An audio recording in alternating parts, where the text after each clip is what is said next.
Hey everyone! In the last video we finished writing and testing our voice script. Now we'll embed Alan into our app using the Alan SDK. Alan supports web, iOS, Android, as well as several cross-platform frameworks. Our app is on iOS.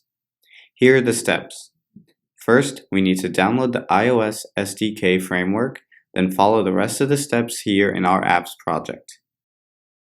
Great! We've integrated Alan into our application and it's ready for our users. What products do you have? There are 20 different products, including Beam Breaker B1, Play Movie, Smart Multimedia, and 17 others. Do you want to hear more? Show notebooks.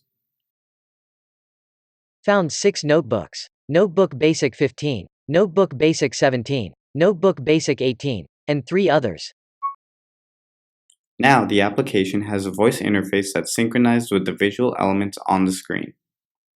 Next, we'll show how we can quickly iterate and make changes to our voice interface. See you in the next video.